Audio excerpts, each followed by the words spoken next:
Yo, yo, yo, it's Seed Talk, stuff to make your seeds walk. Shout out to my man Bobby Alexander for giving me that little that little mannerism to start the whole show. But I'm really excited for this show. We got a really, really good show. I've been trying to get this person on the show for a while, and it's gonna be really good having them on the show and whatnot. Before we get started and whatnot, like I said, it's Seed Talk. We want to make sure that we are, supporting those algorithms and supporting the show because we got a good thing going on here. You know what I'm saying? So make sure you share and you comment and just engage with the show. Get in the comments and ask us questions. If you want to be on the show, make sure that you're DMing me, inboxing me. I had a couple people, hit me up, and that, led to some, shows that we, did. A show on financial literacy. If you want to talk about your business, if you want to talk about something you think is important to our community, if you just want to get on here and discuss or debate a topic, I'm all game for that. You know what I'm saying? I'm willing to win or lose an argument. You know what I'm saying? So, hit me up, get in the inbox. But anyways, you can also donate to Seed Talk, Cash App, Logic On Man, and at Logic On Man on Venmo. Because, we're artists, we're out here, and why not contribute? You know what I'm saying? If you can go buy you a 40 ounce and a bottle of Moscato and, a pack of cigarettes and whatever, and spend over $100 for those Team Jordans, you can go ahead and, kick us a little bit, on our Cash App and whatnot. With no further ado, our special guest, we got in the building, we got Nikita Mathis.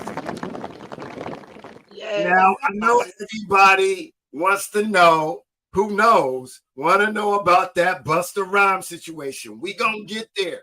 But like I always say with the Griot Party experience, your story makes you human. And this sister got a story. Don't just try to play her out for that story and whatnot. What happened with the drink and the alleged, touching.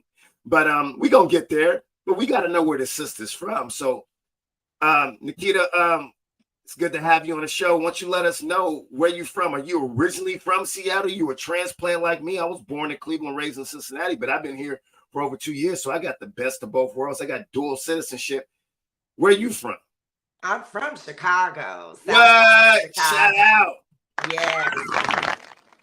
Shout out to Inglewood, stand up, and I love Chicago. I have strong roots there. My whole entire family is there, but I do have a heart and a big love and a passion for my own community that I reside in now. Seattle, 206 South End. You do that little crip walk. I wish we had a South End. Oh, that's not a crip walk. That's a seed. That's a seed walk. Oh my gosh. She said South End. That's SOUF end. South End. You already know, Logic. That's my guy. That's right. Oh my God. I came here back in the early 80s. For military. My step-up dad, who was a wonderful step-up dad, married my mom, brought us here to Seattle through military. He was in the Navy, and we've been here ever since. But I was the only child, I keep saying I was an only lonely child for 10 years because I really was one of those kids where I just couldn't have fun no matter what my parents did for me. So they always shipped me back to Chicago. So I spent my entire summers in Chicago and my school year here in Seattle. And my sisters did. They're born in Seattle, but they always went back to Chicago. So they have roots there. And even my kids, we always ship our kids back to grandma's house in the summertime. So I love Chicago. And like you said, dual citizen, highly respected and connected in Chicago. I am. And I found that out through the Busta Rhymes incident.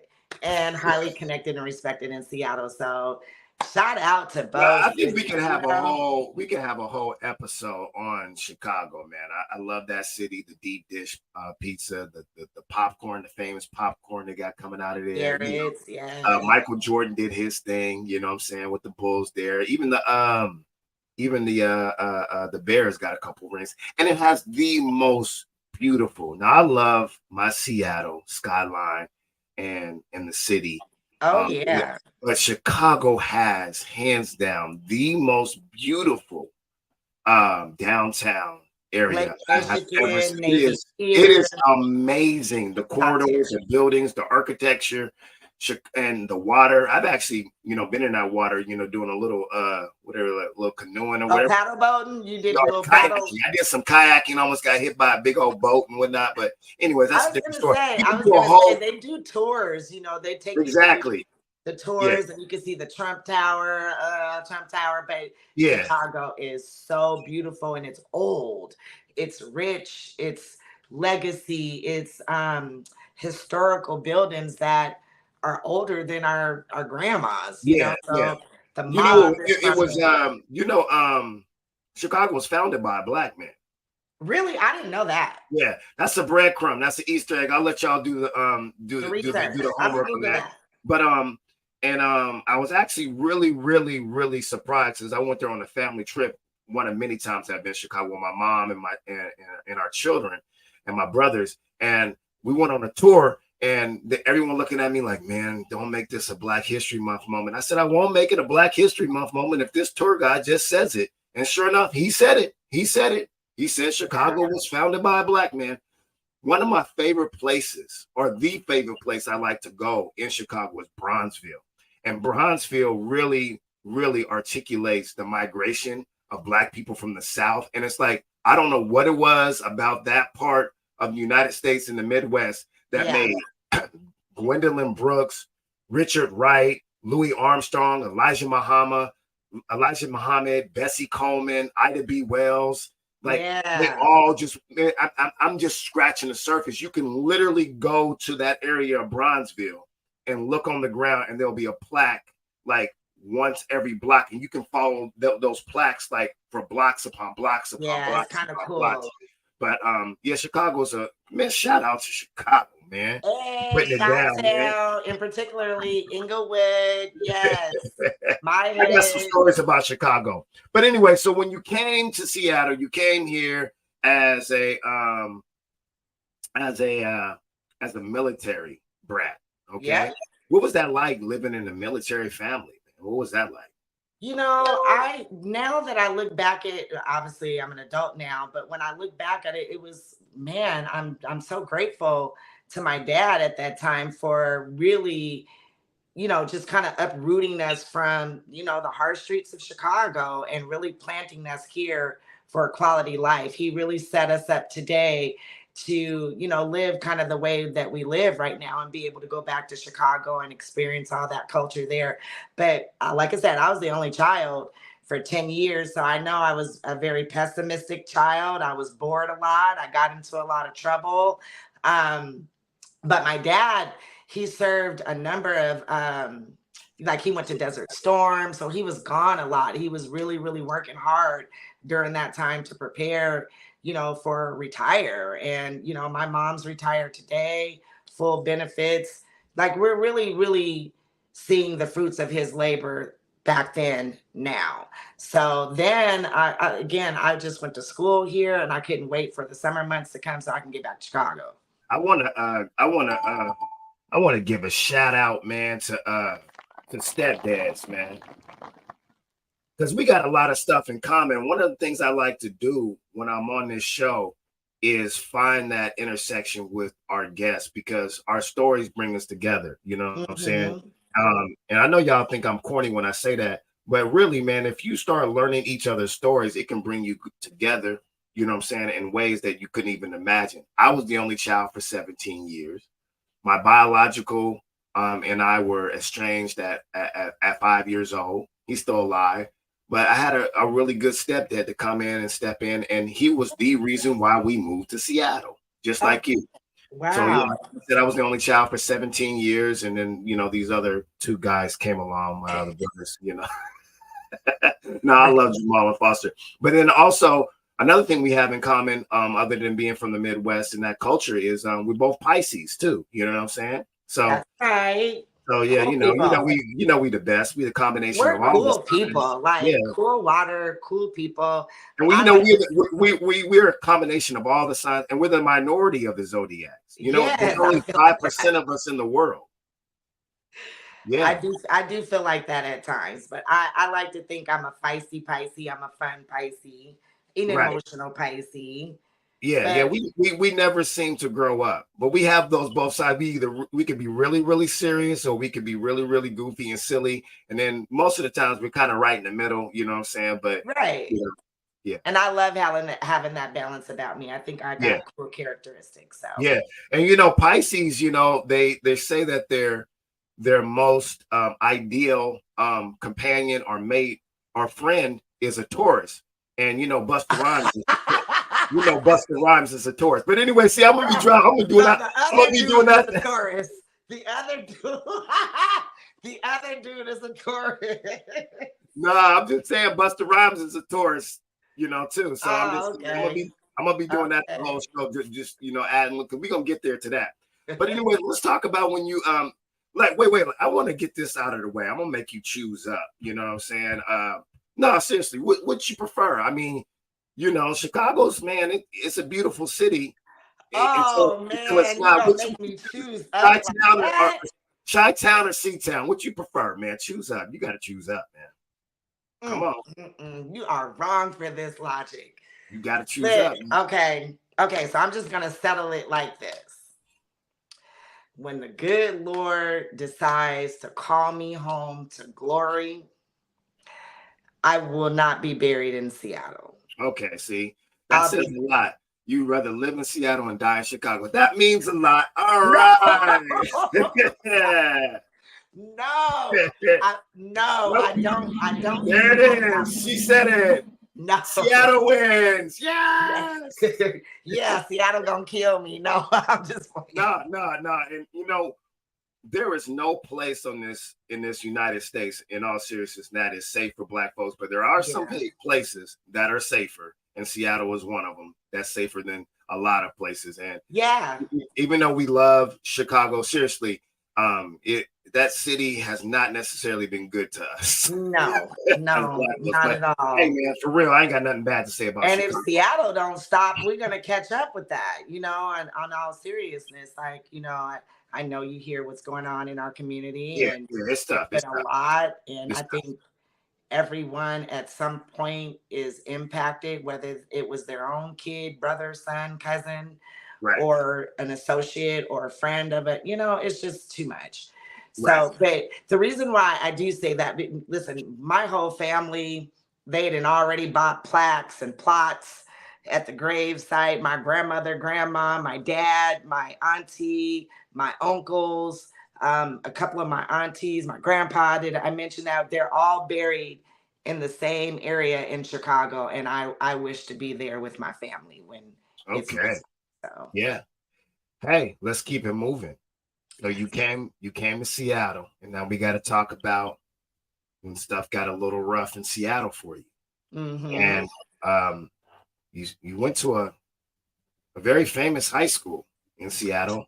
Yes. And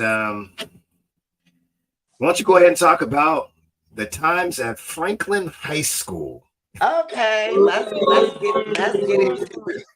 Let's get into it. Okay. Yeah. Yes, I am a Franklin Quaker. Oh Um, man. I want to say 85, 86 to 90, class of 90. Shout out to class of 90. However, you know what, Logic? Your show, you're good at this, at probing on questions, because no one has really asked me about my education, my high school, anything. So this show is the first show that I'm really airing out some truth right now. Oh man, that's And good.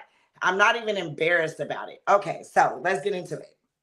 I went to Franklin High School. Franklin High School was the best. Like, we were the last graduating class.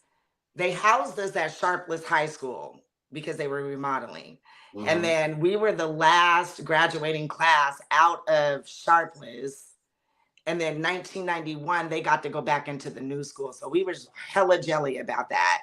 But back then, dancing in the hallways, skipping school, I did that a lot. Fighting, I did that a lot. I found myself kind of on my own as a young adult at 15 and a half. I've been on my own since I was 15 and a half. That's another story. And I've been on my own ever since 15 and a half. I never graduated high school. Mm, mm. I never got a GED, Mm. but I went to college. Whoa. Talk about Yeah. how you pulled that off. Oh, I'll tell you That how I sounds like pulled some white privilege stuff. So I actually graduated top of my class at Renton Technical, and I took an MA class. And I don't know, somehow at that age and stage in my life, I took education really, really serious. And I found out that I was kind of smart, you know? In high school, I think I was just having too much fun, finding my way in life, breaking rules, trying to figure it out. And so, yeah, a lot of people don't know that about me. I never graduated high school. I never got my GED, but I have a college certificate from Written Technical. And then I went on to work in the hospital setting. I worked for Swedish Medical for 3 years. I worked for an ophthalmology called Eye Associates there. And I was really proud about that job. I had gotten that job because of my education, and somebody believed in me and was like, we want to hire you. And so I wore the coat, the whole nine, and I really enjoyed doing that. It wasn't until, I had some homeboys in the hood and I started getting all this merchandise from Chicago. A family member one day was like, hey, send me your address. I'm going to send you some stuff when you get back to Seattle. I'm like, okay. So I get back to Seattle and I got this box load of stuff coming, like cool stuff, like light up lighters, LED before LED was really, really popular. Everything lights up right now. But Hold on a second. So I understand the codes that you're speaking real quick. They acquired some stuff from Chicago and sent it to you to Seattle. You were right. importing. It was great. But first, before you get started, hey, you try to smooth over real quick and not get your rose, man. Hey, man, come on, man. Shout out to Nikita, man. Come on, man. Not going to high school, not getting the GED, not getting the diploma, not walking across, but still going to Written Technical College. It's just a perfect example of how Franklin High School failed you, and you made No, you made no, don't you lemonade out do of that. lemons. No, I'm Don't just you messing do with you. that. Listen. Let me say something real quick, man. I love Franklin High School. Now, Franklin High School then graduated plenty of people. Jason Terry, my man Kenny G, my man Corey Dillon, Doomy, Tendai. There's a Chris lot of people. Bailey over at Yeah, the Seahawks. yes. There's just a lot of people. No, in all seriousness, I was told that Franklin allegedly has more famous and influential people to graduate from them than Garfield, but I doubt that. I don't think there's no one more No, famous than Jimi numbers don't Hendrix. lie. Just check the But stats. I don't know if they're more influential. They might have more famous people, but listen, no, shout out to Franklin High School. I will say that. But more importantly, shout out to your hustle and your drive. And we're gonna get more into that of how you get down and whatnot. But I always take digs on Franklin High School because when I was a sophomore in high school, I went to O'Day and I ended up graduating from Ingram. Shout out to the Rams. What had happened was O'Day was in the city championship, the Metro championship over there at Memorial Stadium, and Corey Dillon did his thing, man. Corey Dillon did her and kicked us out of the playoffs, and Cats was crying, man. We was crying, and that was the part where I was like, I'll go to Quaker Day to get at the women and get some phone numbers and have fun and skip school, but I do not like the Quakers from that day on. So, but shout out. So anyway, so your family from Chicago, the hustlers, man. Chicago's a big home of the mafia and organized crime too. So they was getting a hustle on. They start sending you this stuff. We won't talk statute of limitations. Probably could say how they were acquiring this stuff, but we won't get into that. Well, I don't even know how they were acquiring. Oh, see, that's how you're supposed to do it. Plausible, right? not. I could pass a polygraph test. Like I don't know how they're getting the stuff. Yes. But all I know is I was getting gifted the stuff. Okay, so I feel like this is the pivot. This is the genesis of a next chapter in your life. So you're getting all this stuff. So I'm getting all this stuff. I'm getting all this stuff. And, he's my family member. He's like a family member. Family. The family. Ooh, I got stuff on my grandma's flow couch. and he didn't roll with the Bishop Don Juan, so you can get a feel for what type of character this guy is. Oh, okay. He goes by the He's a name pimp. of Quick, He was a Pimpin' Quick. Yep. And Pimpin' Quick was a jack of all trades. He sold everything, and everybody knew him for that. But he sold everything with wearing ostrich boots, snakeskin jackets. I mean, he was suited and booted every single day. But you can find this cat out in the neighborhood selling survival packages, toilet papers, and juices, and everything you need for your kids out of school. He did that. It's a Chicago. Chicago's hustlers are amazing. They can sell anything, and they will make. I mean, I have seen some amazing hustles. One guy I saw every day, he got up in the neighborhood and he had these bags of candy. Everybody loves penny candy. If you from Chicago, you know what I'm talking about. We always walk to the porch stores and buy pickles and penny candy. But this cat got up every morning and he bagged up these candies. And then he wore them around his neck like they was medallions. And I stopped him one day. I said, "Where are you going with all this candy?" He said, "Oh, I sell this." I said, they buy that? He whipped out a wad of money. He said, "Yep, I sell these $5 a bag." And he goes to the trains. And I don't know how they do it, but they have the most unique hustles. Um, Shoot, you can walk in a restaurant and buy a heater, a generator, some socks, and a sandwich. So they're phenomenal hustlers that way. So this guy is sending me all of this product. I'm literally giving it away to my friends. I'm talking about I got champion socks, the footies, the long ones, the knees. I got light up everything, and I'm giving it away to my friends because I'm thinking, shoot, he gonna send me some more anyway. So give it away. And then one day my friend, I got tired of giving it away. I gave everybody stuff. And he kept these boxes coming. So one day my friend was like, "Girl, if I was you, I would sell this stuff." And I was like, "I'm working for the hospital. I got two small kids. I get off work at what, 5 o'clock, 6 o'clock. I don't got no time. Where do I have time to be selling this stuff? So I had some homeboys from the hood. Shout out to Robert Johnson, Big Rob. We just had a big celebration for him last week. He passed away back in May. But he was the first person that I called that I knew from the hood.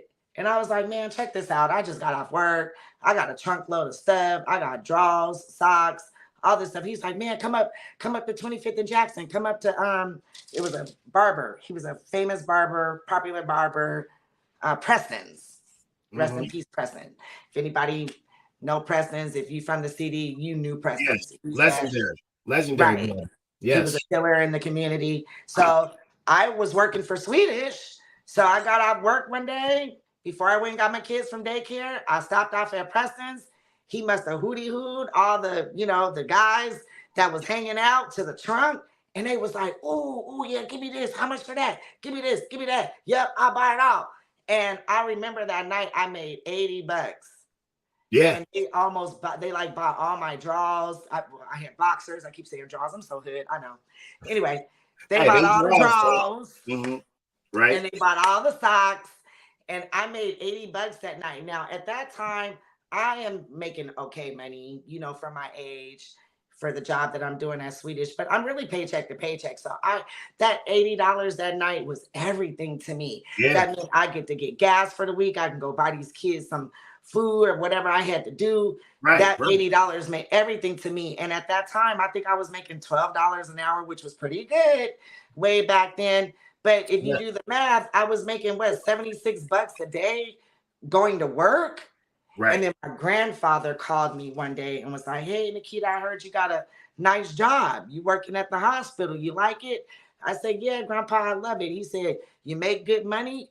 I said, "Well, yeah." And he said, "Is that enough money for you?" I said, "No, I'm paycheck to paycheck." He said, "Well, you better hustle. You better find a hustle because that's all you're going to get if that's all you want." And I was like, "Yeah, like I'm doing the math, I'm going to work, I'm adding it up." And I'm like, he's right. Like I got to get some more money somewhere else. Mm-hmm. So he's right. That's all I'm gonna get. That's all these people are gonna give me. So a light bulb just went off, and I just started, the next day the guy called me because he was checking on me every day. And I sold all this stuff. So he calls me the next day and I'm like, hey man, what's up? When's the next box coming? He was like, the next box. I said, yeah, I sold. I was afraid to tell him. I was like, well, I sold all the stuff. He was Mm. like, that's what I'm talking Now about. you got a wholesaler. Yeah, that's what I'm talking about. Yeah. And I was like, what? And he was like, okay, so this is what we gonna do. Now he was like, send me 40 bucks. He just started willing me in. And then I had another figure come into my life that was a blessing, Carl Copeland. A lot of people should know Carl Copeland too from the fashion community. He goes by C Sales. He used to work for Johnny Blaze, Fubu, a number of those, those lines that came out that we were so all wearing back in the day, those popular brands. He worked for them. And I'll never forget, he said, I had a best friend at the time, and he was like, I want you guys to come to Vegas with me. And you guys are going to work. And I really didn't know what I was getting myself into. I didn't. I'm just Going like, to Vegas okay. to work as two women. Uh-oh. Right, right, Yeah. right. Yeah. But we're young, we're Yeah. naive, we're just like, and we knew that he worked for Johnny Blaze, and he was saying, we're gonna go to this clothing convention and you guys are gonna work as models. And I was like, model? I'm kind of chunky. I've always been thick. I've never looked at myself as being a model. That was never my aspiration. I was kind of nervous about I got a jelly belly. Like I'm like nervous about being somebody's model. So we get down to Vegas, come to find out we're employed by Jackie Christie. Doug Christie's wife, Jackie Yes. Christie, Yeah. she used to have a clothing line called Her Game too. It was Right. kind of like spandex, very popular, items now, but she was on it way back then. Shout out to So Rainier Beach, Doug Christie. You know what I'm saying? yep, They were also on that reality show too, I think. They were on a reality yeah, show at one point. Yeah, they Love were and Hip very Hop or Basketball successful family. Wives. Yeah, yep, yep. Shout out. Yep. So shout out to the Christies. But yeah, we worked for her, but we got fired the next day because the first day that we got there, we started seeing like LL Cool J, Master P was there. We're seeing all these beautiful girls and they're popping in. Ah, The video cameras are rolling, and we are in these corny ass clothes. Like we thought they were corny back then, but mhm. we're not really dressed like the other girls are, and we're not feeling our best. We're like, dang, we walking around with this stuff on. We want to be cute too. So come to find out that day was hard work. We were on our feet all day, marketing her brand, trying to get people over to the booth to buy. They want us to walk the whole show all day, no lunch, hardly the whole night. Next day, our feet is hurting, like literally, we can't even walk. We supposed to Child be labor laws, man. Y'all need to call y'all union. right. Call CPS. They worked us to death to where the next day we didn't come to work on time. And I'll never forget, Carl was like, pack up you guys' stuff, you're going home, you're going back to Seattle. So we begged him to let us stay. And then the second day, so this was the magic show, this was the magic apparel show in Las Vegas. This was my first introduction to this trade show. I really didn't know what I was doing when I walked in there the first time, but the second day I caught on. I was like, oh, this is where the brands are. This is where the manufacturers are. This is where you get the product from. Like, no middleman, no nothing. So I started on the sneak. Even though I'm supposed to be modeling, I'm starting to collect cards, catalogs, and I'm building now my vendors and my suppliers and everything like that. Mm. So yeah, that's how I started going to magic. Shout out to Carl. Carl opened up that door for me. And that's why, I too have, during COVID 2 years ago, I kicked up another business called Fashionology 101, because now my passion and my mission is to now teach, especially young women of color, our Black, princesses coming up, how to make their own money and how to get a footing into the retail industry without going the long route that I took. Man. Shout out to you, man. Where do you think you learn that hustle mentality from? Like, like if you were to really think back and just reflect, and you'd be like, oh, that's when it was. You know, in my childhood, when it was this. Like some people be like, it was, buying that penny candy and taking it to school, and you know what I'm saying, selling it for 5 cents. You know what I'm saying, and then using that money to re up and do it. Like, Right. where do you think you learn that? Parents watching other kids, just being Definitely a not young my child. parents. Definitely not my parents. Like I said, well, hold up. I gotta say, okay. I'm gonna try to find the right words for this. So my biological father Hmm. died in the line of uh Street peace. life. Street life, right. Yeah, My yeah. dad was a known hustler, a popular Right. hustler. He was a Hmm. baller. I be teasing my mom. I be like, "You used to be a baller's B." She, no, I was not. No, I was not. But the streets will tell a story about my dad every time I go to Chicago, and people see me, his friends that are still here with us today, and people that grew up in the neighborhood that knew my dad. They always have bomb stories to tell me how he was a boss, how he was a go-getter, how he was a money maker, he was a mover shaker, and Hmm. he made things happen. I mean, when I was 3 years old, I'm wearing fur coats and cat eye earrings and all kind of stuff. So he was a major hustler in the game, okay? Hmm. And he died in the line of it. So Hmm. I would say I have that blood running through my body. Yeah, You know, probably. right. But Right. then let's move on to my mom's side of the family. My aunt Marie, I tell this story a lot in my bio. This is in my bio. But my aunt Marie, which was my grandmother's sister, they lived together in the same house that we have in Chicago right now. My grandmother bought the house 52 years ago. My aunt Marie stayed upstairs with her 3 children. My grandmother stayed downstairs with her 5. And together, they were able to live a quality life and be able to take care of their kids. But my aunt Marie was a shopaholic, and Right. she was a hoarder of brand new things because A she hoarder. have yeah, she was a hoarder of brand new things. Like you could literally go up to her house and go shopping if you ever needed a gift for a birthday party or you just needed something. If you visited my grandmother's house, my aunt Marie's house, and you were a loved family member or a friend, you was walking out that door with a bag of stuff. They had something for you to take home to your kids, whether it was food, whether it was blankets, or Right. just fashionable. So my aunt, she used to host these garage sales Hmm. every weekend.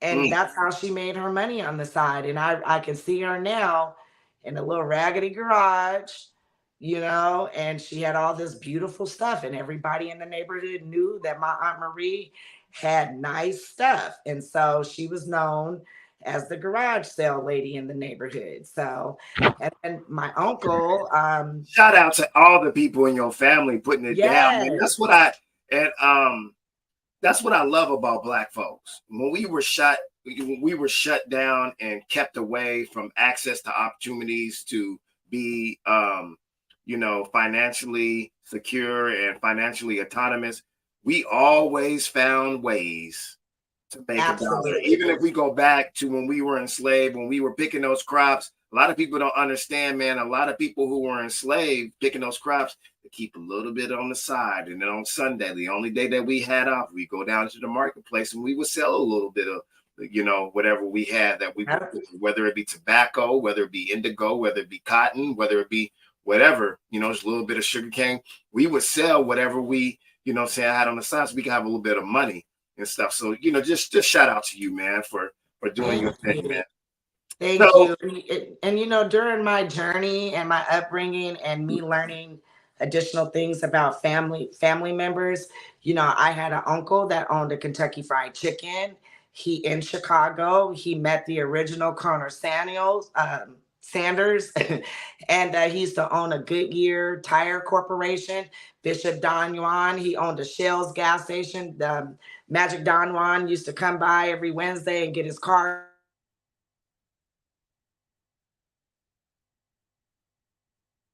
You're on mute right now. You're on mute. You're on mute. You're muted.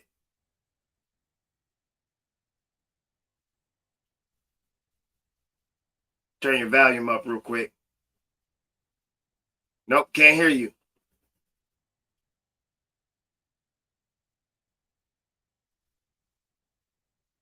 Uh-oh. She was just talking about Bishop Don Juan. Can't hear you. Still can't hear you.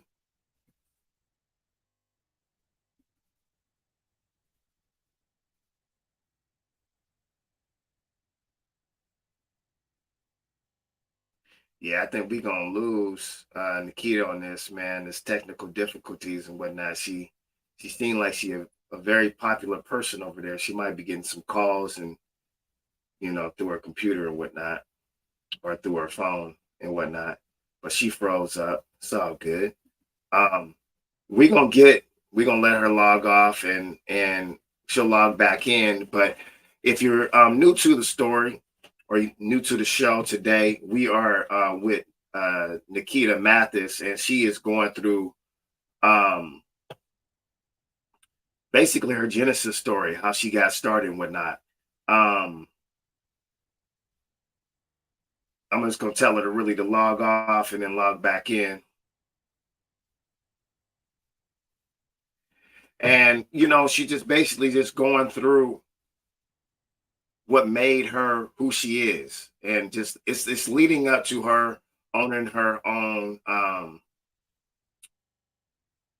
business, here in the south end of Seattle and whatnot. You back.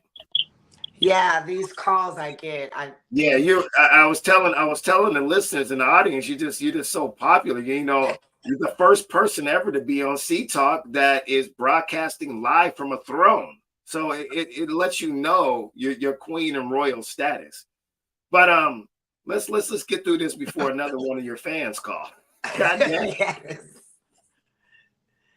So, anyways, you were talking about your uncle, owned a Kentucky Fried Chicken. Shout out to Harold's out in Chicago, saying the famous Harold spot. See, people don't be knowing, man. See, I be No, knowing. yeah, you know a little something.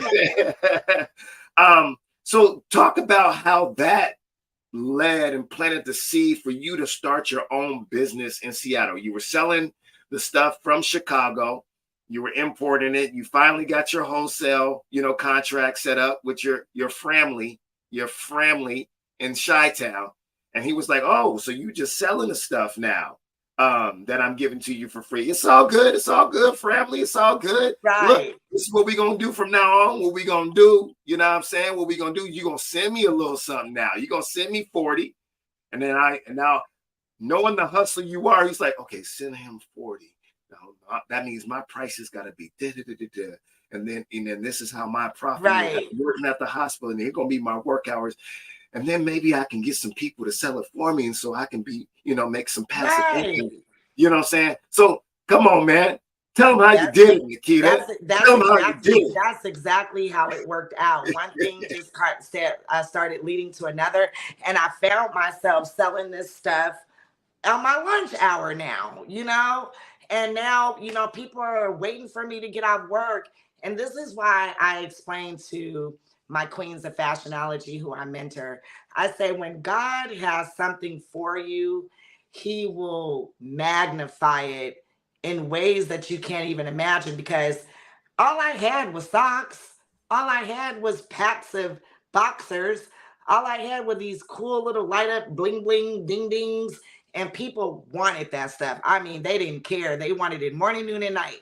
And so but from there, those are consumer necessities. Socks they're not like real life necessities, right, but in a crass capitalist economy, right? Consumer economy, socks are a consumer necessity. But go ahead, like you were right, selling all the right stuff. Like people are wanting right. to eat socks. I'm selling all the right stuff. I'm selling all the cool stuff. And like I said, I found myself meeting people on my lunch break, getting off work, late for daycare because somebody wanted to buy a pack of this. And so I said, okay, this is getting bigger than what I thought. And I'm actually making more money doing this than I am really working for Swedish at the time. So Rob, Big Rob, Ah, rest in peace, Big Rob. My homeboy, he a hustler too. And he like, man, we should open up a store. And I'm like, really? He's like, yeah, there's one on 25th and Union, because originally people don't know that my original Platinum Plus Fashions location was going to be on 25th and Union, right up from Earl's. There was a little spot on the left hand side. They've now got new development and things over there, but there was a little spot that another lady, I think she had a consignment store and she was going out of business. Long story short, that didn't really work out. So that didn't work out. And then I remember True. True used to have a clothing store right where I am at on MLK and Morgan, and it used to be called New York's Fashion. He's also rest in peace right now. Shout out to True, because when True had that clothing store, New York's Fashion, I was actually wholesaling him mm, what I had to supply New York Fashions, which is oh, now that's dope. still the House of Platinum Plus Fashions. So I think he has some shortcomings in his life that, he had to give up that store. And I remember, being really disappointed about not having the store on 25th and Union.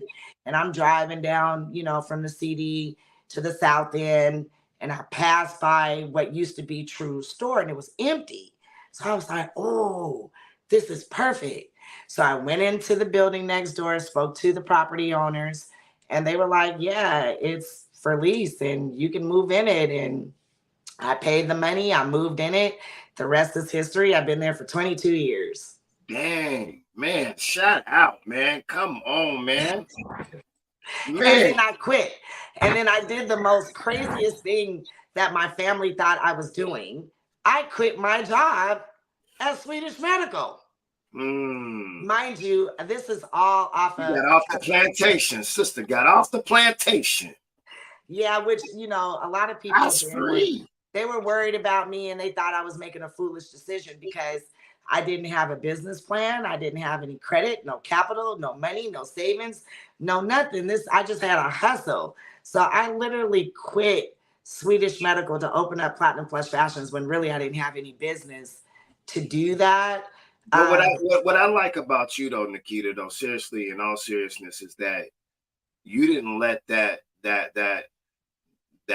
paperwork that the white man often dangles in front of us and tells us that is so important. You're like, that paperwork, a high school diploma, that don't mean nothing. A mm-mm. GED, that don't mean nothing. Now I'll go to your Renton Technical College. You know what I'm saying? If I have a plan, but Right. the only way that it means something to me is if I have a plan. So when they told you, oh, you ain't got no business plan, you ain't got this, that, and the third, you was just like, well, got my foot in the door, got to start somewhere.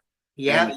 ain't no paperwork, or like that ever held me back. So you just kept on pushing. I know eventually you got a business plan because you wouldn't be in business Oh for yeah. two Oh decades. yeah. You know what I'm saying? Definitely today. Today I So, have so business I plan. got a question for you because I'm just curious. What was the rent like back in the day when you first opened up a business, just so people can get a perspective of what was it like to pay monthly, if you don't mind sharing. You know what I'm saying? Because I know a lot has changed. I don't. How are you staying in business? Because I know the rent was tremendously different back in the day when you So, first started. God sends the most amazing people in our lives at times. Mm-hmm. And if it was not for my wonderful landlords, there would not be no Platinum Plus Fashions. My landlords have only raised the rent one time in 22 years. Wow. Wow. Shout out When to your landlord. I Shout out shout to the out to landlord. Mr. and Mrs. John and Norma Espinosa. Say it one I more time. love Say the them. name one more time. John and Norma Espinosa. Okay. They are a beautiful Filipino family. They consider me as family. And Mm-hmm. the whole entire Espinosa family, I love them. The younger Right. generation is now starting to try to put a hand in the retail or realty, because they own a lot of property in South Seattle. A lot of people don't know that. But the Espinosas, I'll tell you a little bit about them.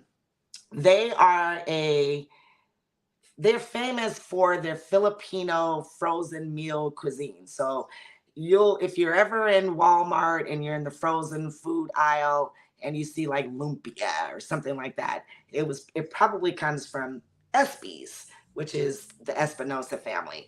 They really gave me a chance.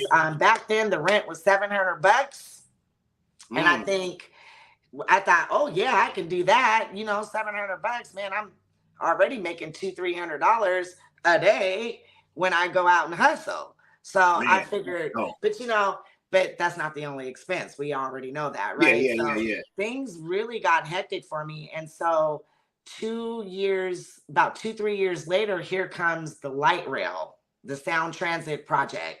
So it was a ghost town from there. There was no activity. People couldn't even drive down the street to even come shopping or eating or even get home. A lot of the times it was difficult. So that's during the time where I took my show on the road. I packed up my trunk and went door to door selling at the nail shops, the barber shops, the beauty shops, anywhere, it was happening I was there. I would just pull up my trunk. And then I got into ladies' footwear. And so now I'm selling all the hottest ladies' sandals, heels, boots. They can't find this in the mall. So now I'm the shoe lady. I got this shoe bag. You can catch me rolling down Rainier on a good Saturday, Rolling nail right shop to here. nail shop. Man, come on, man. I'd make a grand. I miss those days. Thank you. I miss those days, really, honestly, because man, I used to make like a grand a day. Yeah, they looked for me to come in the nail shops. Like if I would just come in on a regular day to get my nails done, they'd be like, "Where are the shoes? Where are the shoes? Where are the shoes?" And literally, I broke necks. I caused shoe frenzies wherever I walked into a room full of Man, ladies. that is They was so buying. dope. Yeah. So, how did that lead to your financial security where you're at right now? I struggled a lot. I really did. It wasn't until, like I said, the light rail project came. I started getting grants. I started filling out these grant applications and Yeah, started getting my paperwork and my numbers together and my finances in order on paper so that I can apply for some of these monetary opportunities. And then I gotta say, shout out to the city of Seattle, the mayor at the time. Oh God, was I can't never think of his name. He gave me an award. mhm, Oh gosh, it'll come to me. Way back when one of the mayors found out about my business, they found out that I was a single black woman, which meant minority owned, and mhm. then a lot of the businesses, especially the legacy build businesses that had been there for years and years and years, they bellied up, they folded, they had to close. But me, I'm still over there striving, and they wondered how I did it. So somehow the mayor's office found out about my guerrilla marketing.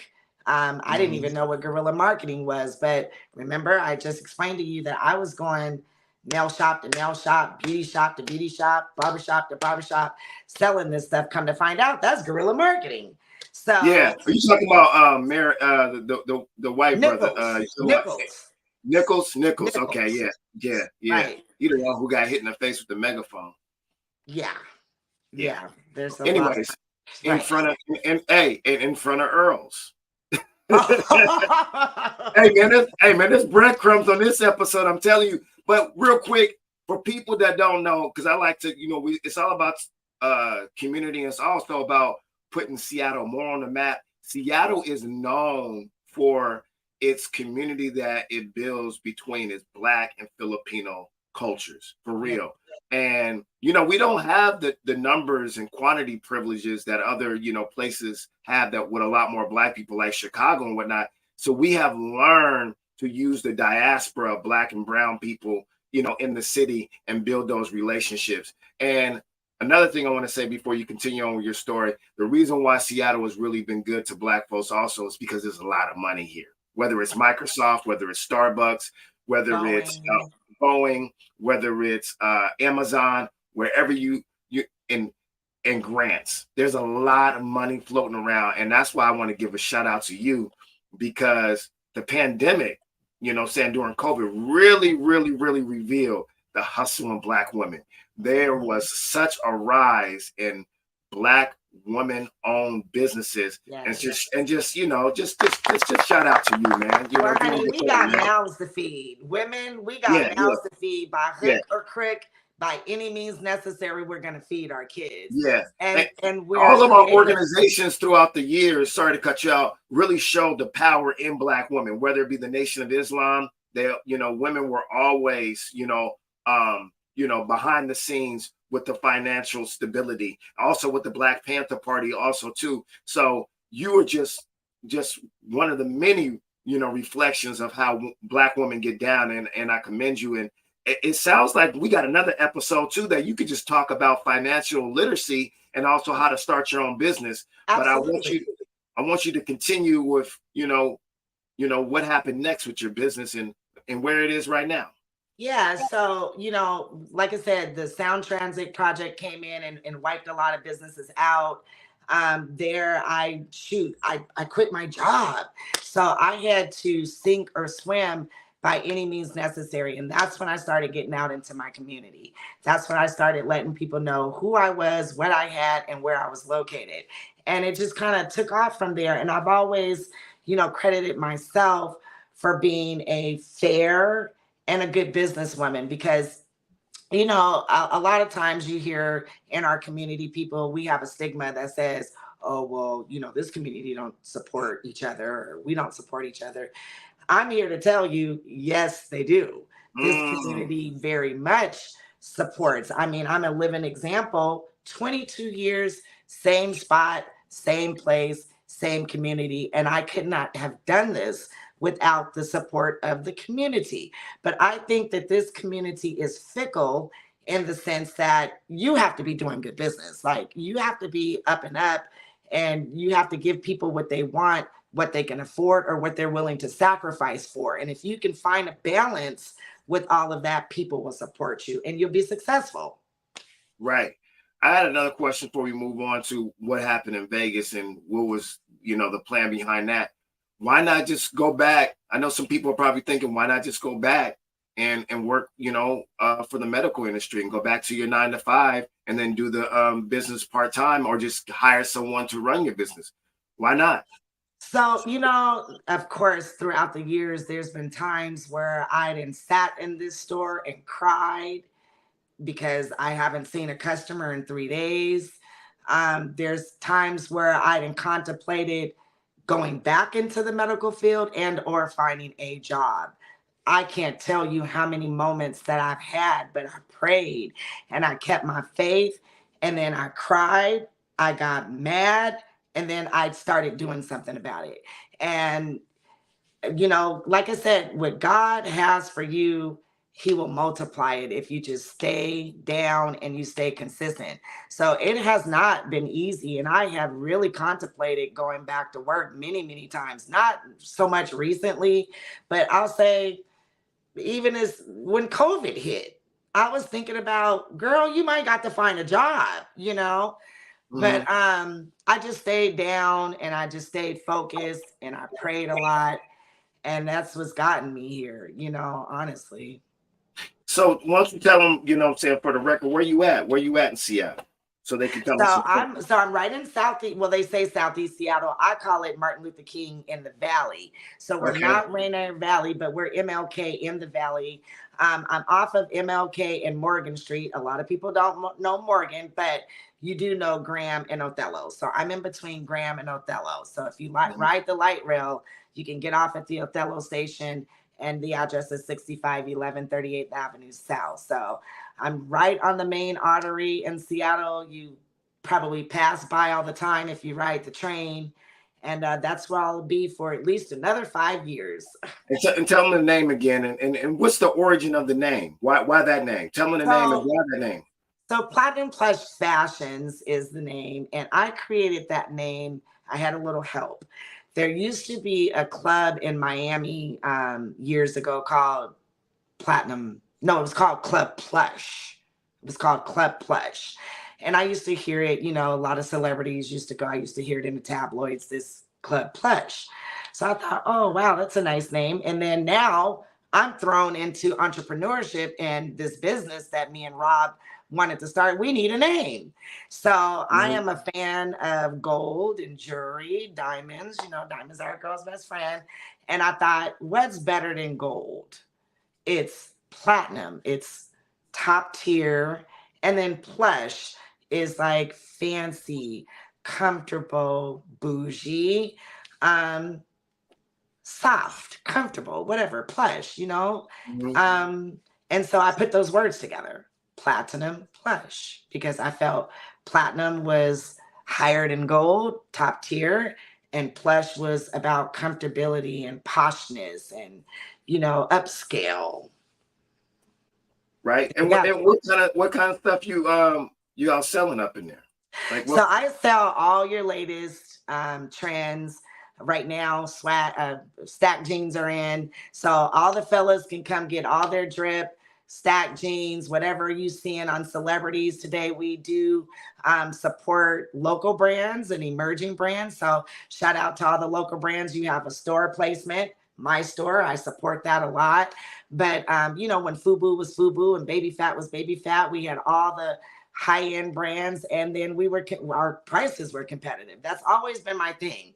Like if you can go to Burlington Coat Factory and get a FUBU outfit for $50, I'm probably going to sell it for 40 because I need you to come over here and buy this for me. So I've always found a balance between, affordable fashion and still, creating a profit flow for my business.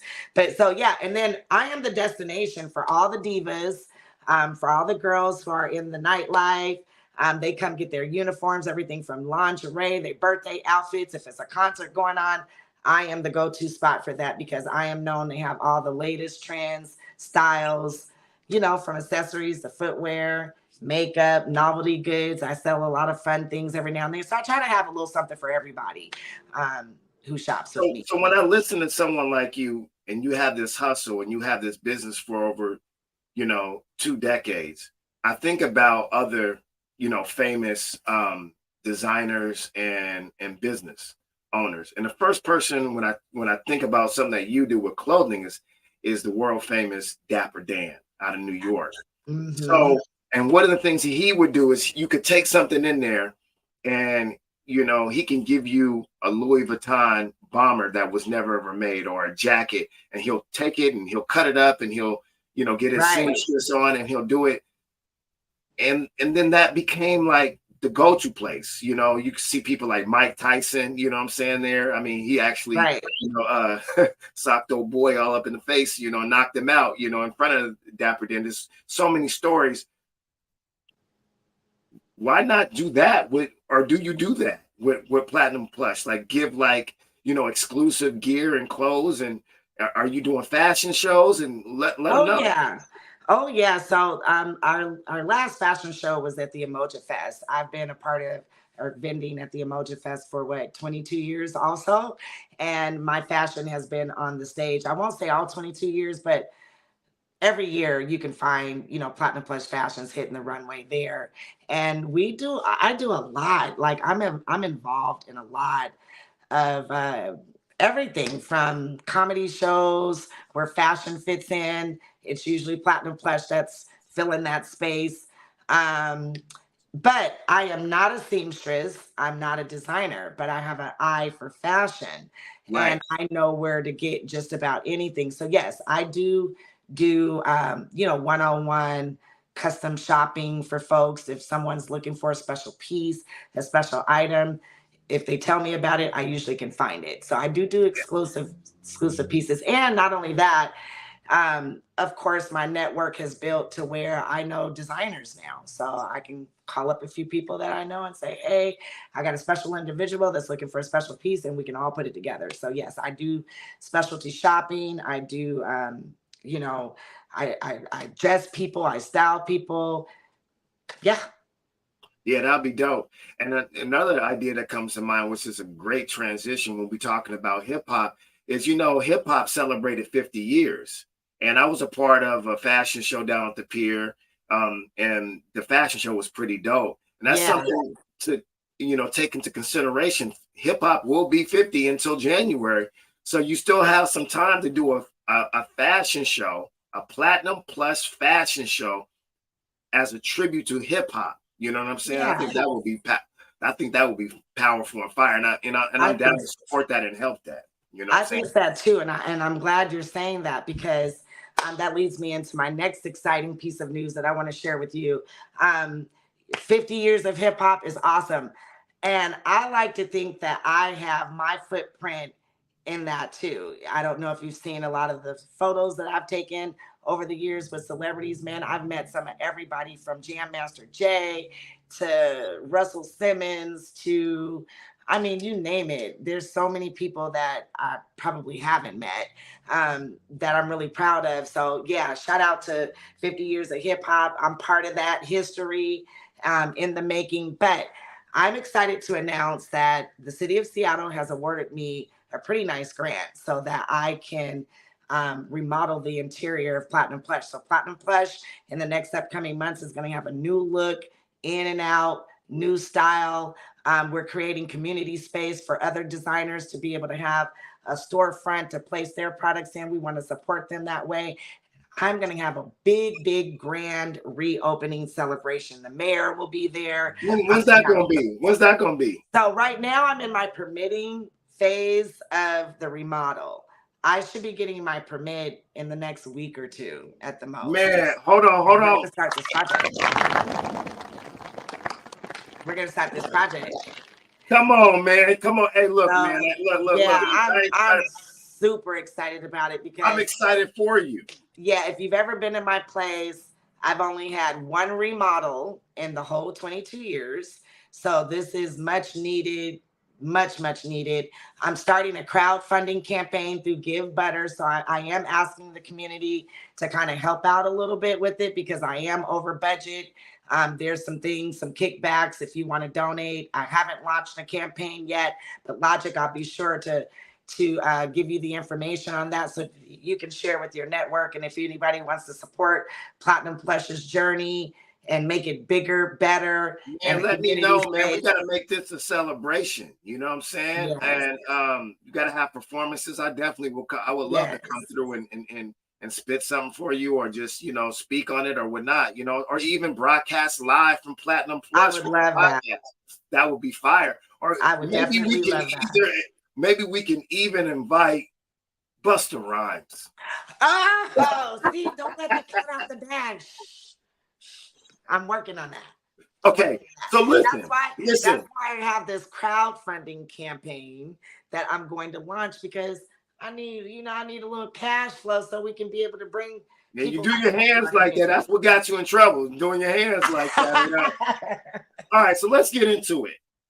Um, and because you said you met a lot of like entertainers and stuff like that, like what has been the goal in the past of meeting these entertainers? Like being a business owner, having I know there are some goals and there could be some plans and some objectives for actually Yeah. meeting celebrities when you're owning a fashion store. But I don't want to make what I'm saying, assumptions like what's the plan when you meet a celebrity? We're not talking about Buster yet. Like, Right. what was your purpose in the past of meeting celebrities, being a business owner? So remember I was looking for little gadgets, just little things that could propel my business early on when I started this business because I was struggling real bad. So when I found myself at these trade shows and in rooms full of, multimillionaires and famous people, yeah, I tapped into my fandom state of mind.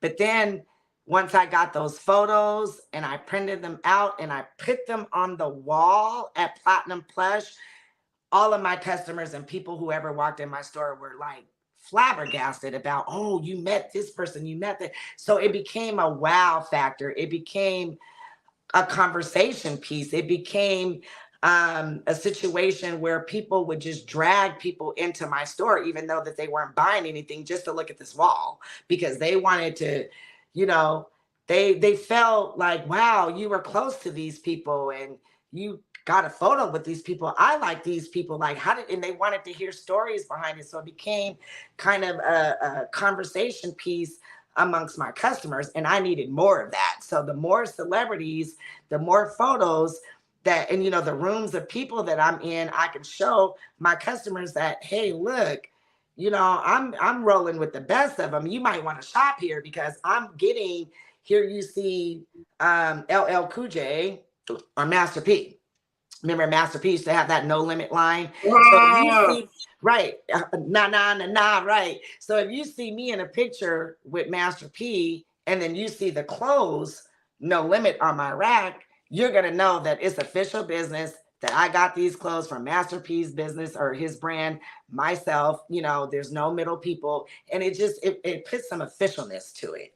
And people were, like I said, they were excited always to see my wall of fame, and I had to build that, by taking photos with celebrities. right. So that's a great transition. So you're in. Tell us about that night. I know you done told this story several About times. but the right There's so many other stories I have with other celebrities. This one Let's just talk happened about to be let's caught on you film. don't want to let's talk about those stories. I mean, Who you come want to talk on. about? You want to talk about Jay-Z? What happened? What happened with If the Jay cameras Z, had man? been rolling with the Jay-Z.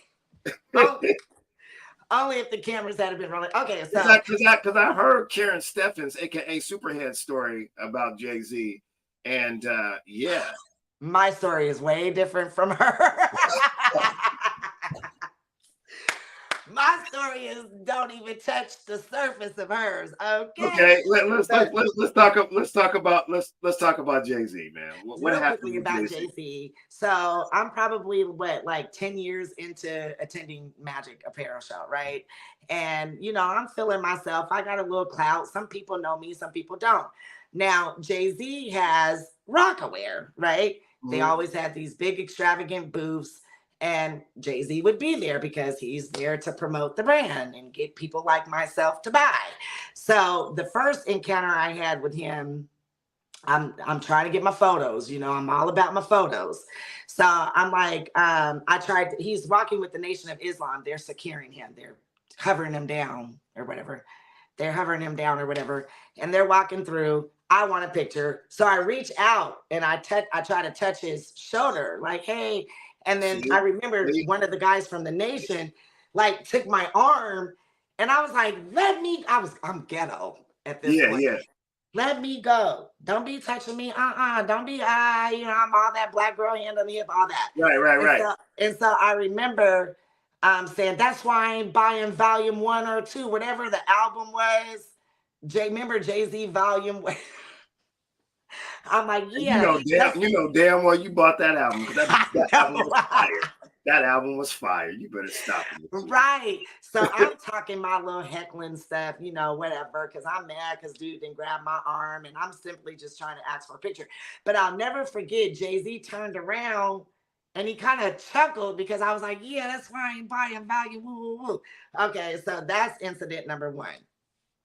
The next incident is I now have an appointment. I'm doing good business. I have an account with Rockaware. I have a 3 o'clock appointment with my rep. I'm here to see the seasons showcase so I can buy. It is mayhem going on in this booth. I mean, Jules Santana is there, Beyonce is there, Jeezy's there. It's a mob of people trying to get in this booth, but you can't get in there unless you got real business. I'm already in the booth.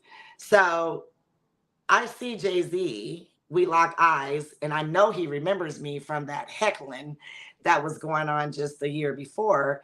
And he looks at me and I said, well, can I get a picture now? And he turns around. His sister is kind of ushering people who needs to be in the booth, checking people in. And I saw him turn to his sister because she's managing the door. And he says, who is she? And she said, she's an account. An account means I'm his customer. Right. So he looked and I said, yeah, I'm your customer. Here's my card. I'm with Platinum Plus Fashions. I carry the brand in my store and I just want a picture. And he said, you know why you couldn't get this picture? And I said, why? And he said, because you got that bullshit on. I had an apple bottom outfit on. Mind you, Nelly is the next booth away at Apple Bottom, and it's just going down. So that was my experience with him. And I finally got my picture with Jay-Z. I met Beyonce was cool. Yeah.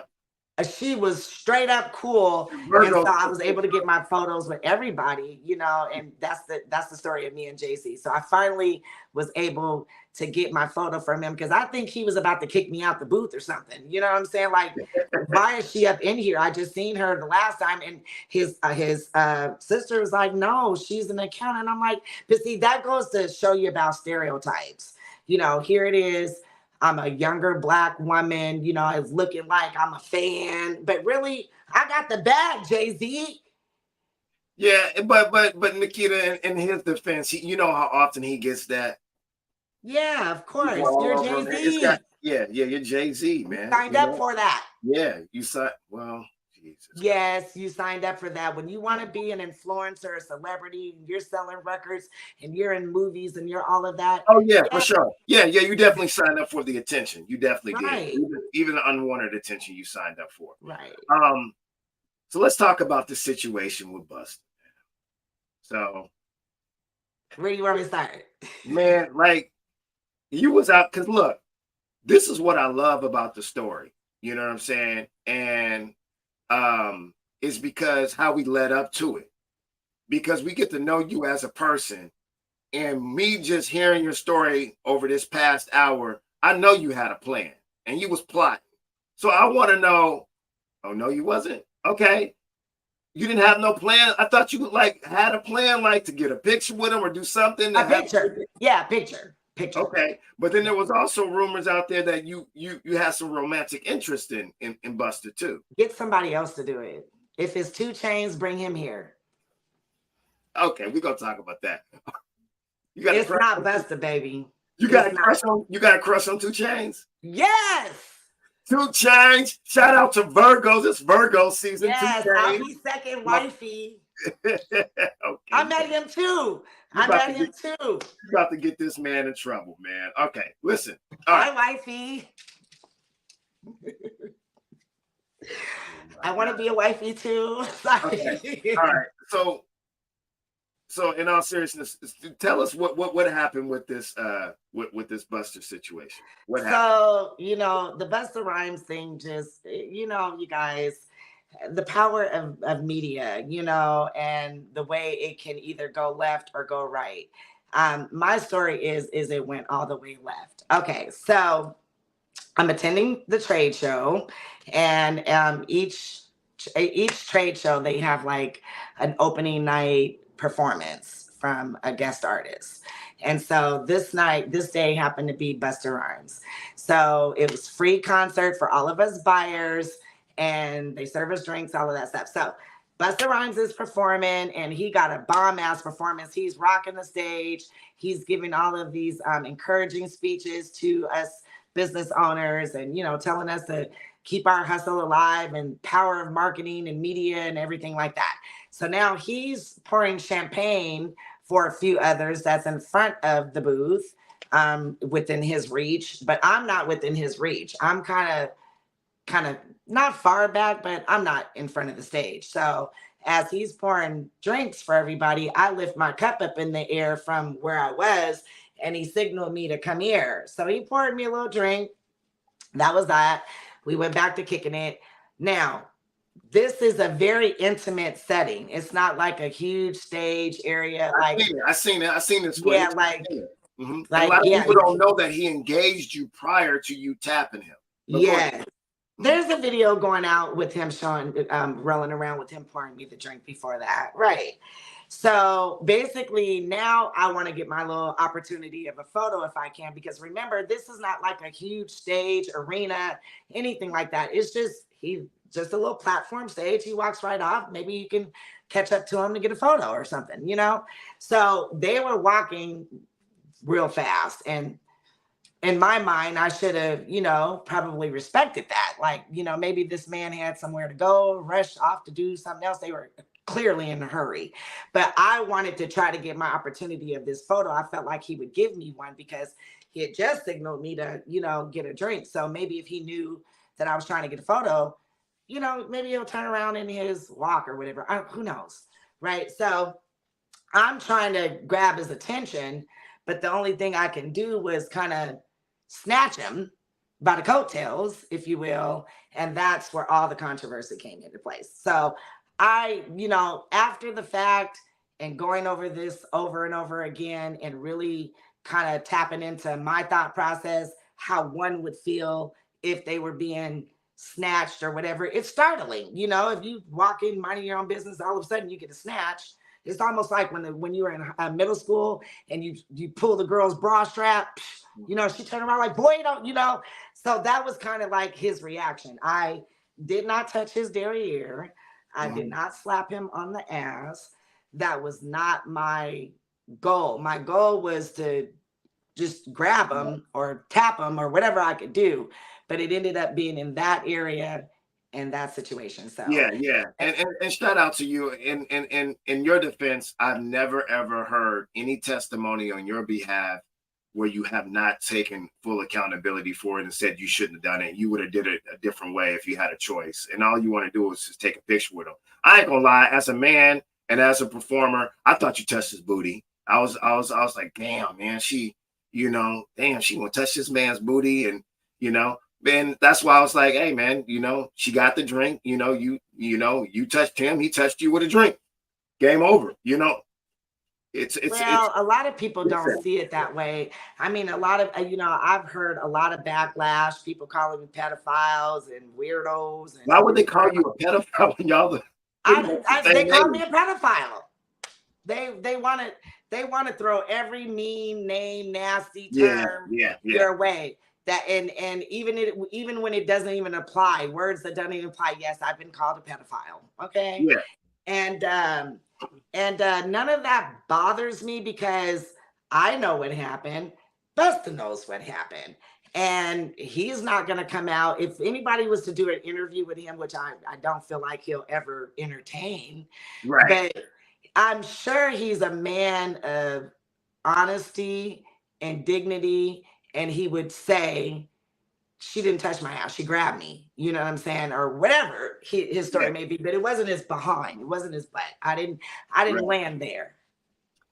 Yeah. And then so a couple things happened afterwards. People were, just, assigning all kinds of inappropriate, inaccurate, descriptions of what you did, calling you a pedophile, saying you touched people are mad at him too now.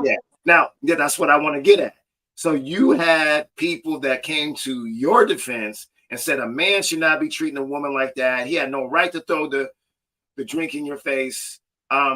Tell me what that was about. What kind of comments you're getting? So immediately after this happened, I had a couple Black men run up to me like, man, I'll knock that nigga out right now. Why did he do that to you? And whoop, whoop, whoop. And you better be lucky I wasn't standing next to you. And I hate to see this and whoop, whoop, whoop, So I got a lot of that on the spot. A lot of people really came to my aid. Like, are you okay? Are you okay? Because I don't think that they really understood what had transpired seconds before that happened. So it's kind of like I had to, even at that time, own accountability for what just happened and calm them down, saying, hey, I touched him. I grabbed him. That's why he did that. But they were like, no, I don't care what you did. He didn't have to do that, Oh, that's deep. So I hear a lot of that. And then a lot today, people say, well, has he apologized to you? No, he hasn't apologized to me. And honestly, I don't think he owes me an apology. If he wanted to give me an apology, that would be great, But like you mentioned, these people are busy in their own lifestyles. They deal with this type of stuff all the time with fans getting out of control and crazy. And if I was him, I wouldn't entertain this either. Right. What were you thinking when the drink hit you? What were you thinking? My lashes that I just got done. Yeah, I was on some, oh shit, my lashes. Yeah. Such a diva. You were thinking about that. I was. Like, honestly, and this is really sad for me to say on my part, But this was not the most embarrassing situation that has happened in my life. We're gonna have to do a part two on that. We're gonna have to talk about that. Yeah, this is not top tier. A drink thrown in my face, I've been done worse. Mm, I hate to tell you mm. that. So I wanna talk. Yeah, we're gonna talk about. We can talk about that in part two. We can just go through your celebrity stories of meeting these personalities. But I remember after it happened, I went out and supported you. Went out to Tacoma and to your bash. It was cool. It was a cool little setting, man. Well done, well done. And it was it was a good turnout and everything. Shout out to you, man. Thank you. Yes, fun, fun, fun. I had fun. I had fun. I saw Busta there in the form of a cutout. I had to do So, it. but I'm like, there was. I think a lot of people were kind of confused, like after it happened, like you were trying to capitalize on it, like, and they didn't know what your plan was. Can you just finally? Because I never have heard it in all the podcasts that you were doing. Can you just share? Please just share with us. Like, what was your plan? So, Why the cutout at your parties? Why? right. Like, what were you actually trying to do after this happened? So, what I was actually trying to do is raise awareness as to what my side of the story was. Obviously, I had hit every platform nationwide, worldwide. Really, I had people calling me from as far as London, doing podcasts over there, and so I really wanted to capitalize off of something weird that had happened that I felt was a weird blessing. My phone was ringing off the hook with people wanting interviews, paid interviews. People were wondering what would be my next move because they thought that this was an exciting thing for me, and I couldn't let my people down. Of course, we got T-shirts and water bottles, and we did made up a dance step, and we want to go viral. And I'm trying to bring numbers into my website, people into my business, and it worked. It worked. Yeah, that's It what I want to ask you. absolutely worked. So, how did it impact your business? Did you sell a lot of T-shirts? Oh my God. What happened? So yeah, I did sell a lot of t-shirts. I sold, well, I made up 100 of them. I probably still have about 20 more in my arsenal. I just sold two of them over the weekend and I autographed them. People, and I autographed them. People. So right after that kind of happened, and I got back to Seattle, I started having people showing up at my business, taking photos outside of my business. They wanted to take photos with me, and I didn't really see what that was all about. I didn't understand that. And finally, people who are close to me like, Nikita, you're famous now. Like, people want to be next to you and say that they know you. And and I mean, I'm getting phone calls from people that I haven't heard from in years. I didn't think they were still alive, to be honest with you. And so that notoriety, that attention, yeah, most definitely. It drove up my sales. It drove up my numbers on my social media. Shoot, you should Google Platinum Plush, or you hashtag Platinum Plush on TikTok. I think I got like 23.3 million or something like that looks and views. So people are paying attention to Nikita Mathis and Platinum Plush Fashions, and that's what I'm Damn, going to do. please. Okay, all right. Yeah, because I was, people were concerned that you were like touching his booty and trying to, capitalize off of it. And I remember when we were going to first do the interview months ago, that was one of the first things you cleared up with me. It's like, I did not touch that man's booty. And I was just like, as a responsible journalist, I wanted you to get you on the show even more to Right. share your story, man, because to get the truth out there. You know what I'm Right. saying? And I think that And if, and people that know me, they know that, I am an honest person, and I'm brutally honest too. And I stands up to my gangster. Remember, I'm from Chicago, baby. So if I touched his butt, I would stand up to that. mhm. Most deaf. Nah, yeah, that's facts. So what did you learn from that situation? I'm still having fun with it. I'm still trying to kick it up. So let me tell you about what went on with me in Las Vegas this last go around, right? Okay. So Ludacris is the headliner. Of course, I was there. I got to meet Ludacris and get some photos. There was no touchy there. But now, people have always known me. I'm a popular face. at the Magic Show, which is a huge convention. So you can just imagine kind of the, notoriety that I have and the respect and the camaraderie that I have, because I've been doing this for 22 years. I've been going to Magic. So some people know me by Platinum Plush, right? But this time around, I went and I met Big Meech's daughter. Remy Ma was there. Shout out to Remy Ma. Shoot, Keith Perrin from FUBU was there. And now people have kind of forgotten about the Busta Rhymes incident, even at Magic. So now that we're talking, we're networking, I'm finding myself saying, hey, you remember back 6 months ago, did you hear about the Busta Rhymes thing? And before I can get it out, they'd be like, oh, it is you. And they just hit the floor. So to see the excitement on people's faces and the fact that they still want to take photos with me, like, it's crazy. I'm kind of a Right. little celebrity around there now. Well, locally, according to your story, you've always been a celebrity. You've been a hustler and a celebrity and whatnot. We're gonna close out. I definitely want to get you back because I know we got a lot of more stories I that would we. love to come back. Oh man, this is awesome, man. You've been a great guest. Hey! Shout out to Nikita Mathis. Thank you, Logic. Shout out to you. Thank you for what you're doing. I appreciate platforms like this because, we really get to tell our truth. And I stand behind my truth. I'm not going to let nobody else tell my story. And I enjoy telling this story. And this story will go down in history of my whole life and in my family. And it's something to be proud about. It's a weird blessing. I know it's weird for me to say that, but it's been a blessing.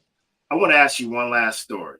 I mean, one last question, because we pretty much the same age and whatnot. We got children, I think the same age. I got 24, 25, and 26-year-old. And yeah, I have no problem dating myself, but I know that no. I mean, come on, you're a town favorite. You were a town favorite before this even happened. You know what I'm saying? That's why I'm saying you were already famous in the town, in the city, and Yeah. word got around. People like, oh yeah, that's her daughter, and this, that, and the third. Like, and a lot of people, because we know we wanted to take care of you, man. Yeah.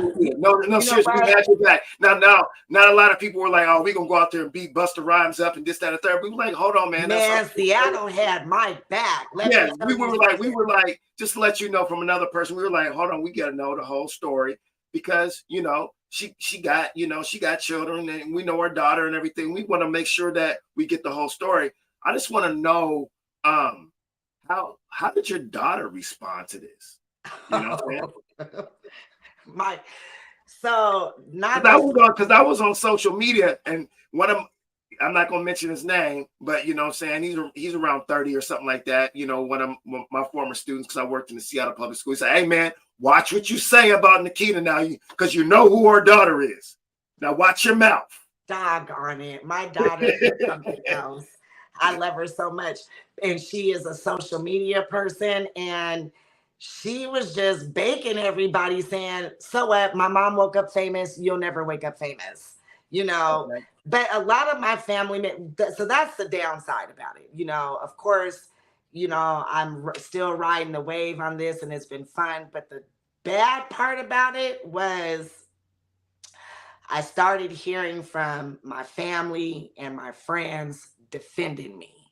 Now they're in barbershops, beauty shops, and they're arguing because they're trying to defend me. And people are saying they don't even know me. So they're saying all this mean stuff.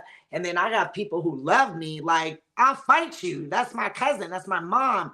That's my sister, whatever. And so I literally had to bring my family together, a mass text, my mama included, and say, let these people do what they're supposed to do. I need the haters right now. They are playing their role so perfectly because they're talking. They're talking.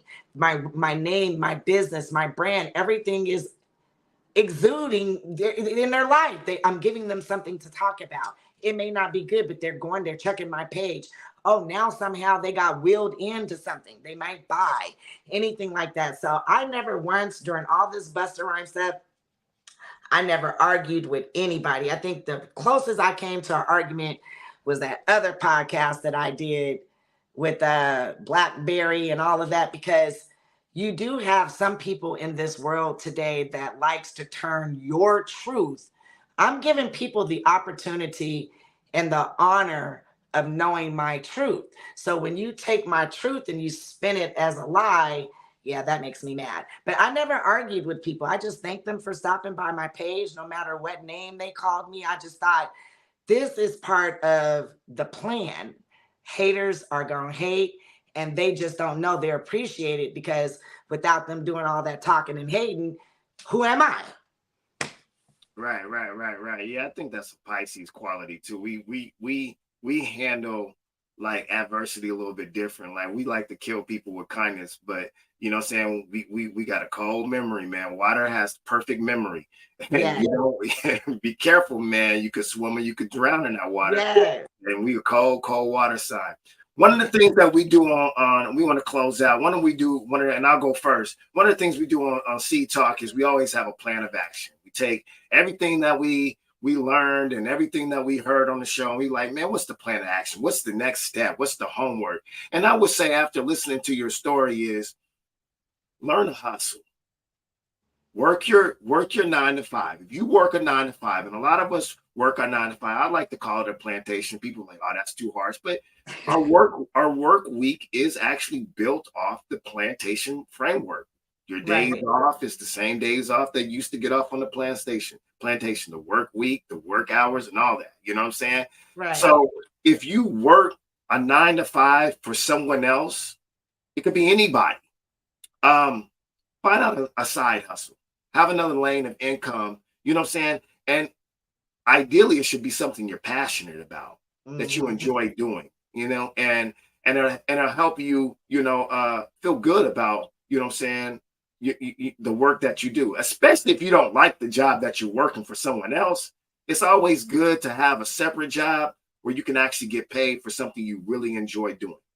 And it could just be like, if you do arts and crafts, man, think about, hey, man, I'm doing arts and crafts. I've been doing postcards. Maybe I should try selling them. I do earrings. Maybe I should just, get in contact with Nikita and see if I can get some earrings and co-sign some stuff in her store. Maybe she offers it. I don't know. Maybe we could collaborate. But let's like find a side hustle, and also figure out ways you could collaborate with other, you know what I'm saying, business owners. What would you So, say is a plan of action based on the things that we talked about today? so the plan of action for me going into the future is, now I'm starting to pass the baton. Now I'm starting to teach one, reach one. And I see the struggles. I was just there as a young mom, excuse me, a Black African American woman in this cold world. And I feel as though I have the keys, the resources, and I know people to be able to pull a young sister into this industry if that's what she desires, inspires to be. And so I am, my side hustle, I'm already going into it, and that is to coach and mentor young women of color how to be entrepreneurs and get the bag and be their own boss. Because I'll tell you what, working at the plantation, like my grandfather said, that's all you get. And we all know we need more than that. And I just want, young ladies of color to know that they're in control of their own destinies. They can control their own money that they make and be great. So that is my passion. And then I also have a chocolate strawberry dipping business.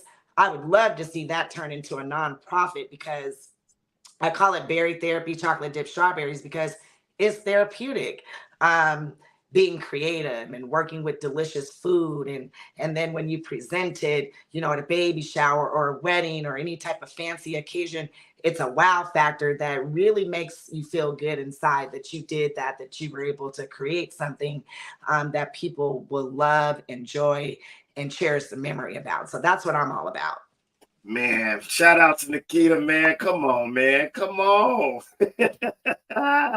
Doing So your I do thing, want man. to, I do want to end by saying, if you know a young lady, or if you're a young woman yourself and you're just kind of, you have a passion for fashion, and you're, try to straddling the fence about how you want to make money or what career path you might want to take. And if, confused about the resources that you don't know about, I'm here for that. I'm here to help you get a footing in the retail fashion industry and be your own boss, whether you want to own a boutique, an online store, or just an e-commerce business. I'm here for you for that. That's Nikita Mathis, man. If y'all just now joining us, I want to encourage everybody, to go down to Platinum Plush. It's down on. Let's see. Let's put the address up there. So it's 6511 Yeah, 38th Avenue South. But I do want to say this. In the next month, I'm going to be temporarily closing. I'm going to be at Glam Slim in Kent Station with Nyesha Miller. She's the CEO over at Glam Slim, and Destiny Brown. I'm going to join them temporarily until the project is complete. I want to encourage everyone that if you can't, come down to the temporary location, to shop the website. And that is My Plush Fashions with the S on the end of fashions.com. So please support me there. Okay, let me put that up. My Plush Fashion.com. So www.myplushfashions.com. Okay. Yeah, that's where you're gonna be at. And what I was thinking also, Nikita, is this internet is a powerful thing, of course, where you can actually create webinars, and actually have all kinds of like seminars and workshops and whatnot, where you can be like, suggesting a donation for young people, all kind of people. So I would put that out there. Also, another thing I want to put that out there that we can work for in the future is, why don't we do it on the Seed Talk? Why don't we just open it up and do a workshop, have you and a couple other business owners come on Seed Talk. They can donate directly to you, and y'all can just start spitting game. Let's put it together. That's our plan of action, Logic. Yay! Yeah, man. How to start your own serious. business. Let's do all it. That stuff and all that. So maybe you can help me get some other business owners to, get up in here. Maybe, get a brother up in here who does who barbers, Get a sister in here who does hair, lashes, stuff like that. How do you get that started? I would love to get someone in here also who like does hair, and like, how do you do that in your home? Like, turn your home into a business. That's what we got to start doing. You know what I'm saying? Yeah. A lot of people are starting Airbnbs by just, renting apartments and whatnot. How do you do that? Do you need a special kind of insurance? I heard you do, but that'll be dope. I want you to make I am so blessed. I have a circle of, it's about 9-10 of us, and we are all, skilled professional entrepreneurs, and that's what we love to do. We love to teach others and coach and mentor. So I can get those ladies definitely on the show, and I would love to partner up with you on the webinar. That's kind of where I'm taking Fashionology 101. That's where I'm taking it. So okay. And I'm gonna do something because I put my creativity to use too. I make incense, oils, I got the t-shirts, I got these t-shirts. Every time I'm on, almost every time I'm on Seed Talk, I try to wear one of my t-shirts that I designed or someone else's. Like, you'll see me wearing a t-shirt designed by, and that's sold by Tiffany Wilson. She does the ER Gods or Copper Kings and Queens. Or I'm wearing this t-shirt. So go ahead and inbox me if you want some t-shirts. I got some bomb shea butter. People say, man, you need to promote it more.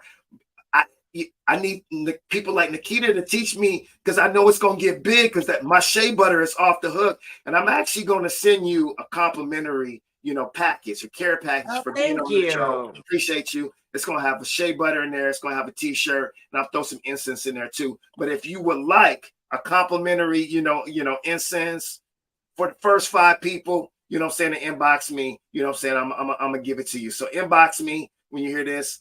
If you're seeing it on YouTube, you're going to have to find me, you can inbox me on my email at logicgodmen@gmail.com, logicgodmen@gmail.com. First 5 people, inbox me on my email or on Messenger, whatnot, and we'll get with y'all. Hey, y'all, this has been Seed Talk. We love y'all. Thank you, Nikita, for finally being a part of this. Thank you. Make sure you share and you comment.